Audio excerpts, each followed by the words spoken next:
I would say just come one day.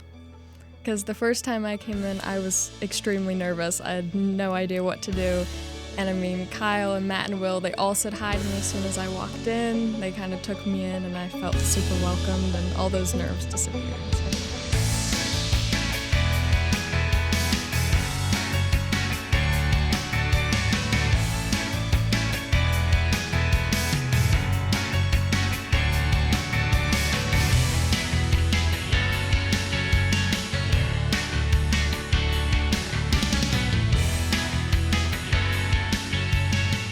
All right, welcome back to another episode of For Your Health, a podcast sponsored by Roane General Hospital to talk all things prescription for your health. And we're always happy to join you guys every single Friday. But it's more fun when we talk with some youngsters who are interested in exercise and wellness and health, generally speaking. And today we're very happy to be joined by a couple of young high school students who I know just because of the sports realm, but these two have been members of the Prescription for Your Health program, and it's very interesting and very cool to have some younger people involved in this program. When Roane General got this thing started, this was for all ages. Now, 13 is the minimum because you have to be 13 years old to join the fitness center, but they said this is for 13-year-olds all the way up until their hundreds. So we've seen a lot of people in their 40s, 50s, 60s, 70s, all of that, who have really been impacted by this program. But it is really nice to get a different perspective on this Prescription for Your Health program because people don't often think, well, they don't need it as youth. They don't need this Prescription for Your Health program. We're joined by a couple people today who are in the program. Thank you to Noah Bragg and to Smelko, our two high school representatives for this program. Thank you all, number one, for being here. Thank you for having us. Yeah, you can say thank you. It's cool, whatever. You know, I'm just kidding. We're going to start first off with you, Fair, and I'll ask Noah the same thing, so I'll give him a chance to think about it while we're talking here. Obviously, you've been a very active human being in your short life here on this earth. You're 17, 18 years old, and you're a senior getting ready to head off into the real world and all that good stuff. Where do you have a first memory of being active just in general, and then a first memory of getting involved in like extracurricular versions of that with sports, with dance, with whatever it is? Well, I think having my grandpa as the high school softball coach, I kind of grew up on the field. I was at every game in the dugout with all the players, and I would run in the bases after every game and play catch. So I think that was my first introduction to really fitness and sports. And then I started playing softball in third grade, and I started dancing when I was 3 years old, and that's just continued ever since. And so when you think about how you've grown up, and it's just been kind of a natural thing for you to be an active human being, is it something you think about more now that you are growing and you're getting a little bit older and you're about to head off, you know, kind of out on your own a little bit? Is it something that you've really kind of focused in on and figured more out about the things that you like to do, the things that you need to do? Yeah, I definitely think so. I mean, heading into college, I definitely had the idea of if I'm going to play sports, if I'm going to continue dance. So I think I decided to continue my dance career, and then I might play intramural softball, but just trying to keep good habits and stay consistent in the gym. I'll ask you the same thing, Noah. Again, you're also a senior. You're also getting ready to head out into the real world. I'm sure it's real enough for you guys anyway. But so do you have a first memory of when you really started just to become active? And do you have first memories when it comes to specific sports, specific extracurricular activities that you've really enjoyed? Well, I remember back whenever I was at Gary in middle school and stuff, and we started working out in the gym and at our middle school, and we started running around. I always wanted to be the fastest one in the gym, so that's what made me wanted to start running in track. So I started sixth grade.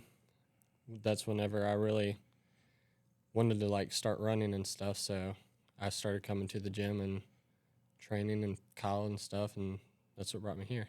Well, it's kind of nice to have Kyle as a trainer for you guys as athletes now in the high school realm, because I'm sure you guys both have realized that it's not that you have to do this stuff to be a high school athlete, but things have changed a lot over the years. Even from when I was in high school, When I was in high school, college level was very intense. It was like a second job. And for better or for worse, I think that's kind of happened these days, even in the high school realm, where the demands upon your time and the demands that you guys have to adhere to be successful at your sport have really kind of taken over a little bit. How have you been able to manage that and have a life and be a very good student? How have you managed all that, knowing the requirements that you have to have? I think time management is a really important skill, not going home and wasting 2 hours on TikTok scrolling in bed. I think you have to, as hard as it is, you have to make time for everything. I mean, go to practice after school, eat a good dinner, do homework, and get to bed early. Noah, is there somebody that was in your life that helped with that? Is there anybody that you could look up to be like, okay, listen, I see that they're kind of focused on what needs to be done? Have you had to just learn it on your own? How to be, again, you got to be very time management oriented to be able to do what you do and be successful in both academics and athletics. Well, where my dad was in the military and stuff, he just always on top of things, and he always Oh, made so you had time no for it. choice. I had a choice to do stuff. I just kind of looked up to him at stuff and whatnot, and I try and make time for school and make time for running. Of course, you need your overtime with running, and you need extra practice because you don't always get your practice in at practice, and you always need time for it. So you got to manage your time just like how my dad does in the military. Yeah. Well, I'll go back to you, Fair. What you've lived a healthy lifestyle. We'll say that so far. What is important to you about this healthy lifestyle? And again, we grow up in an area that's we've talked about the numbers. The numbers are what they are, and the reason this program all began is because 10 years ago, some people from Roane General Hospital looked at the numbers in Roane County and then looked at the numbers in West Virginia and looked at the numbers nationwide and said, wow, we are struggling with chronic diseases, hypertension, a cardiovascular disease, obesity, all of those factors, all those things that, and again, as a youngster, you've grown up around a lot of that. It's not that you haven't seen that. Is that something that has impacted you when it comes to you personally wanting to avoid all that stuff? Yeah, I've seen my grandpa. I mean, he's still out on the field and 30 years as head coach now. So he always was super active throughout high school and college, stayed fit. And I want to be like him one day, I guess, still have the opportunity to coach and just continue in sports and athletics. Well, we also haven't mentioned your mother yet, who is also a fantastic athlete. Mm-hmm. And then her brother, Thorpe, who was also a fantastic athlete. Is this something maybe that's just a family thing that you guys have made it an important part of your life? Mm-hmm. And that's important. Now, obviously, no, when you talk about your father being military, it's 100% important to his life to stay active and to stay athletic, if you will, even. Is that one of the reasons you continue to do what you do? Is it one of the reasons that even though, I would consider you a pretty elite athlete in that you probably don't have much body fat. You can probably run forever. And yet still you chose to join this Prescription for Your Health program. So what it's doing is it's giving you a deeper dive into your wellness. Is there a reason? Is there some reason behind that you wanted to go even deeper, even though you're already a pretty good athlete? Well, I mainly just wanted to come to the gym and work out and get better with Kyle. I heard about him training. He used to train at UC and whatnot and be a really good coach at UC and led several cross-country teams into good shape. So I started training with them, hoping to become even better, to become faster, just like how I did whenever I was in middle school running around in the gym. And it's helped out a lot. Let me ask you guys this. How deep do you go into the Prescription for Your Health program? Because when I talk about this program, I talk about the avenues that people get involved in it with. So a lot of it, sometimes people will get referred by their physician. Somebody may want to come in and have a meeting with Vicki Withers in nutrition. Somebody may have diabetes and meet with her. Somebody may come into it through a life coaching perspective with Kim Mertz. A lot of people will come in to it through the fitness center, though. Is your all's involvement simply based on the gym, or have you utilized any of the other stuff they have? Or do you know about all the stuff they have? If not, I'd be happy to tell you.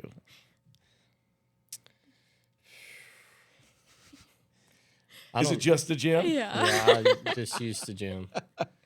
Well, I'll tell you what, the cool thing about it is, and I just had a conversation with Vicky and Jeff, they have rolled out this this diet app, and it's really, really neat. It's an app that's, for instance, we were joking before we came on the air, and I was talking about this carnivore sort of lifestyle I'm trying to live. And the crazy thing about this app is if you're trying to do some sort of diet like that, the app will actually give you a 7-day meal plan for that, and it'll have a grocery list to tell you what you're allowed to get for that. It'll also, if you're looking to, let's say you're looking to, I don't know, tone up or bulk up or whatever it may be for your sport, or if you're trying to get whatever it is, they can tailor your diet to that based off of this app. And again, it's really cool because it's an app and people understand it. Your age understands it probably more than anybody. In fact, you guys would probably be our tech support here with your knowledge just growing up in it. So it's just the gym for the both of you for now. Do you find, let me ask you this, do you worry about your diet a lot? Do you track your diet at all? Again, you guys are still, you've got the beauty of youth behind you and your metabolisms are probably tremendous. But do you watch your diet? Do you actually look at certain foods and what you're eating and try to tailor it to being athletic? I mean, I always try to stay high protein because when you have school for 8 hours and then a doubleheader after, you need that fuel to keep going. But I would imagine that you, Noah, have to really navigate your diet as far as training, as far as off days, and as far as certainly the night before a big race or the day of a race, I would imagine. And I don't want to put words in your mouth, but what is the certain type of diet that you look at when you're in season, out of season, pre-race, during race, post-race? What is it like for you? I mainly just try and carb load and eat as much protein as possible because I'm trying to get fuel in my body before I get a run. And like before I get a race, I don't eat as much, but I try and get plenty of electrolytes, plenty of water to make sure I don't get side stitches or have any horrible cramps during my race. And I just, all season round, I just try and maintain a lot of protein and a lot of carbs so I'll have the fuel I need to perform, especially train on the off season and in season. Let me ask you this as a follow-up. How did you know about that? Where did that come from? Where did that knowledge come from of how to eat properly for racing? Kyle showed me some stuff about an app on, it's called Chronometer, and he showed me that, and he said I needed to eat plenty of protein, plenty of carbs to be able to perform well because, I mean, at the time I wasn't eating enough and I wasn't drinking enough really, and I never felt right when it come to races, but I'd feel great during practice and whatnot, and I realized I wasn't eating enough and drinking enough. Yeah, there's so much knowledge out there that you guys have to find and have to navigate. And I know your grandpa doesn't have the app because your grandpa still doesn't have a cell phone, by the way. By the way, I just received in the mail, once again, your all's season schedule. And he highlighted the Myrtle Beach trip, which is exciting. Very excited about that. I don't know if this is going to come out after that trip is over or whatever. But again, you've had to figure out for your lifestyle. And again, your lifestyle includes a couple of different things at once. You're talking about dance, and people may not think about it, but dance is physically taxing. It is very difficult. Mm-hmm. You've been doing it long enough, I think, that you've gotten used to it, but still, you have to watch what kind of food you eat. You have to make sure pre-doubleheader that you're eating the right thing. You don't want to be lethargic out there. You want to be able to run the bases. If you got 2 games, you're talking about a 5-hour window, and so you're going to have to refuel your body, but you don't want to just eat the worst thing in the world in between games. So those things are things that people may not think about, though. Yeah, I mean, I think peanut butter is a really easy protein source. No, it's not the best, but a Reese cup before a game, that's usually my go-to. But I think... Again, you're still young with a metabolism that can handle that. But for dance, like Noah said, lots of electrolytes, carbs, just things that'll give you energy. So you two are part of a team. Have you intentionally or unintentionally been sources of influence for any teammates or any people that you dance with? You've made it a part of your lifestyles to come to this gym. You've made it a part of your lifestyle to be a part of the Prescription for Your Health program in whatever capacity it is. Have you been able to impact anybody? I shouldn't even say teammates. Anybody in the school system, any of your friends, has your dedication to a healthy lifestyle done anything to help maybe them, or have you brought them along, or is it just you guys on an island? I've brought Lexi Burdett a couple times, and we've worked with Kyle for softball-specific workouts. And then I think my brother Remy, too. I would always talk about coming to the gym, and what my new PRs and stuff, and that really inspired him. And he's like, oh, I can't wait to go when I'm old And he's of the enough. age now that he can go. He's ready now. So, yeah, that was really cool to see him get interested in it through me and want to learn more about it. How about you, Noah? Have you got any teammates, any friends that you've kind of put an impact on?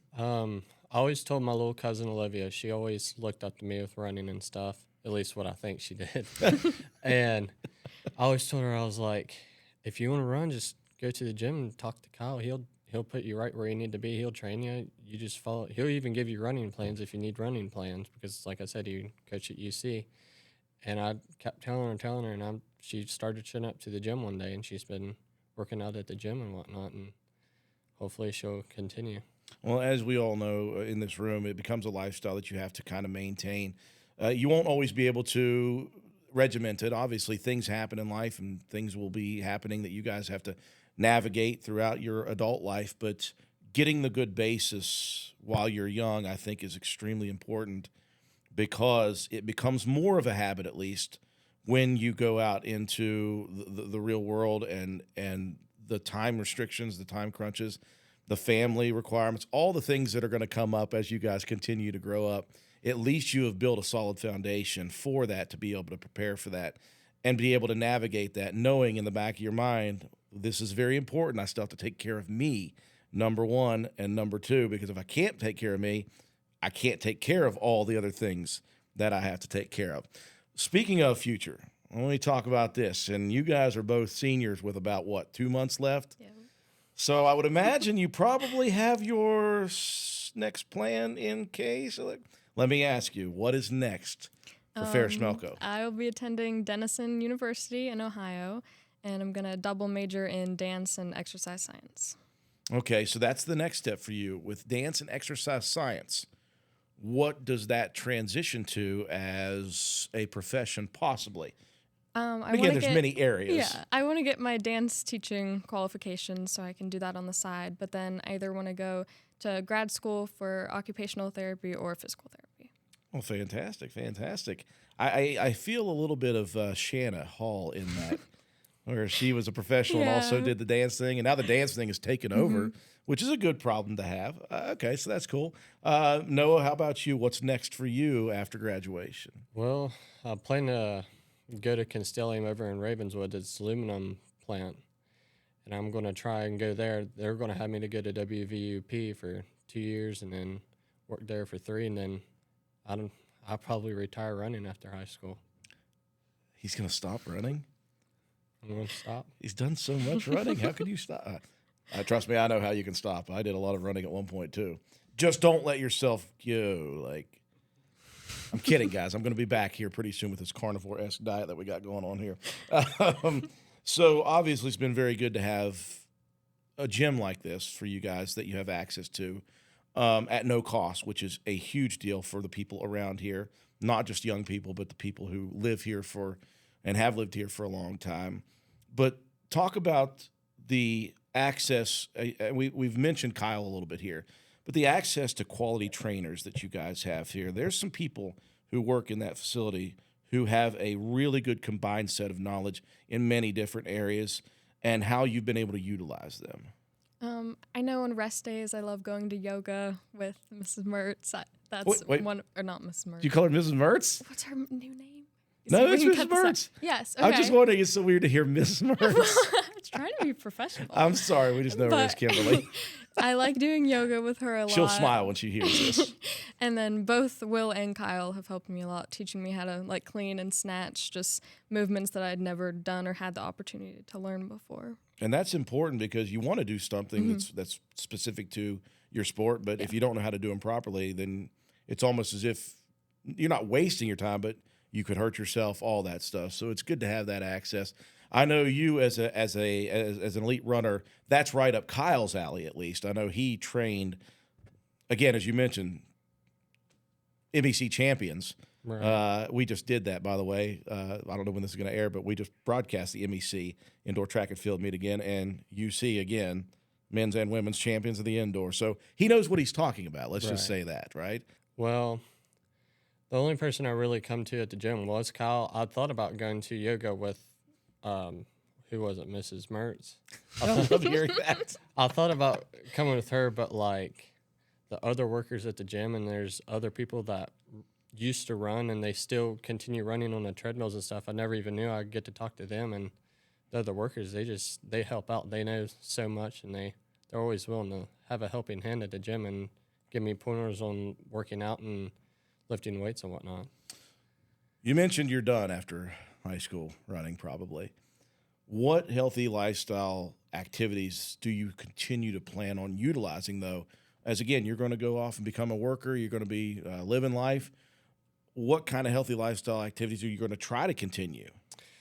Well, I know I said I thought about quitting running. I'm still, right off the bat, you can't just quit. Like, after running for 6 years, you can't just stop right off the bat. You still have that urge, and you're like, I need to run. Yeah, I figured Noah would just be doing this if he couldn't do it. He'd just like, oh, gosh. I'd go absolutely crazy. So I plan to still try and come out to the gym and work out and lift weights, stay in shape, and even try and run a mile or so just to stay in shape, because you can't just stop right on the dot. You'll go insane.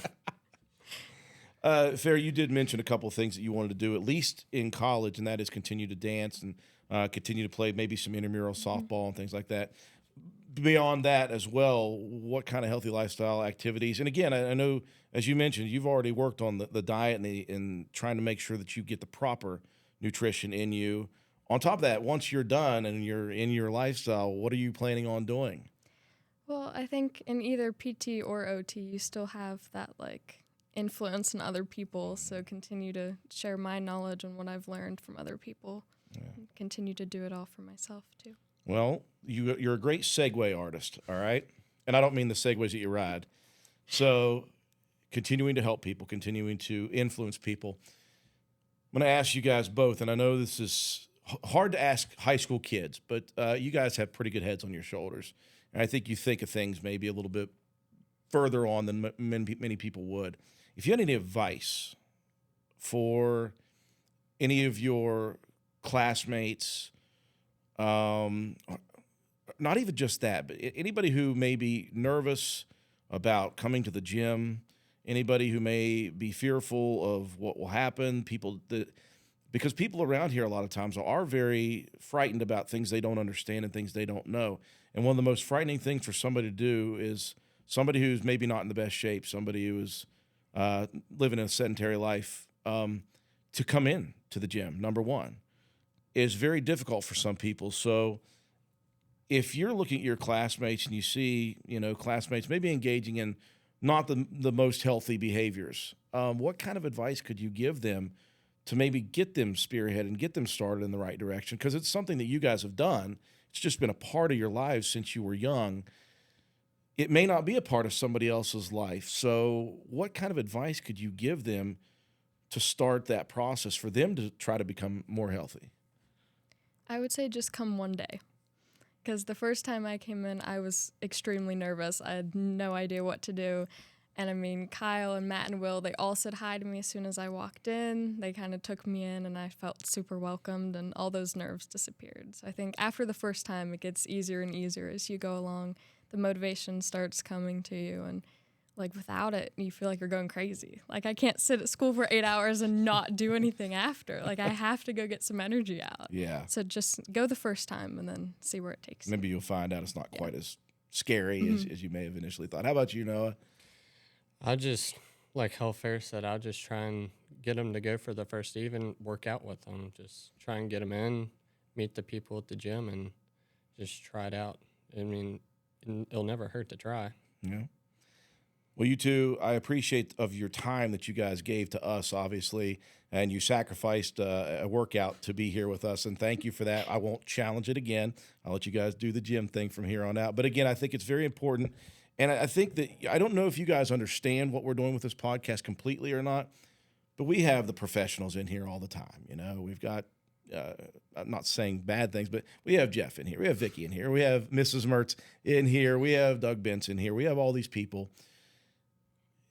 To hear a story from people who are young about doing this and being involved, because the numbers are what they are in Roane County, you guys are unfortunately the minority when it comes to that. And we're trying to get the knowledge out there to even young people that listen, it's never too late to start. Even if you haven't been an active human being, even if you're not involved in sports, it's never too late to start this thing. And here's the other thing. You guys may be able to inspire some middle-aged person, some older person who may just be fearful and be like, listen, if these kids can go in here and do this, of course I should be able to walk through the doors. And so we do appreciate your all's time. I wish you guys the best in your final seasons, and I wish you guys the best once the graduation caps are switched over and you're headed to Denison and you're headed to Constellium. I appreciate your time, guys. That is Noah Bragg and Ferris Smelko. Thank you, guys. Thank you. Thank you. That's another episode of For Your Health, the podcast sponsored by Roane General Hospital. I'm Andrew Miller. We'll be back next Friday.